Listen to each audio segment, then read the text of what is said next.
ছাদ থেকে নামার সময় তুলসী পাতা নিয়ে আসলাম। এগুলো নিয়ে এসেছি মূলত আমার পাখিদের জন্য।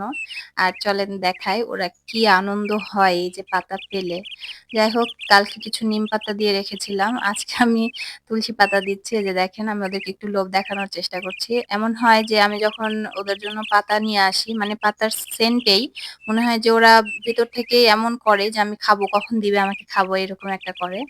তো যাই হোক আমি যে কালকে নিম পাতা দিয়েছিলাম সেগুলো একটু বের করে নিলাম। আর এখন দিয়ে দিব তুলসী পাতা। ওরা কিন্তু খুব মজা করে তুলসী পাতা তারপরে হচ্ছে সজনের পাতা এগুলো খায়। তো যাই হোক আমি দেখাচ্ছি দেখেন।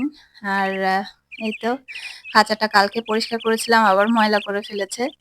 এই যে দেখেন কত মজা করে খাচ্ছে মানে ২ জনই নেমে এমন মানে তাড়াতাড়ি শেষ করে ফেলবে। এটুকু শেষ করতে ওদের সময় লাগবে না। আর যেহেতু এদের খাঁচাতে বাচ্চা বেশি আছে, ৪ টা বাচ্চা আছে যার জন্য এদেরটাতে একটু বেশি করে দেয়ার চেষ্টা করি। এই যে দেখেন কি সুন্দর করে খাচ্ছে।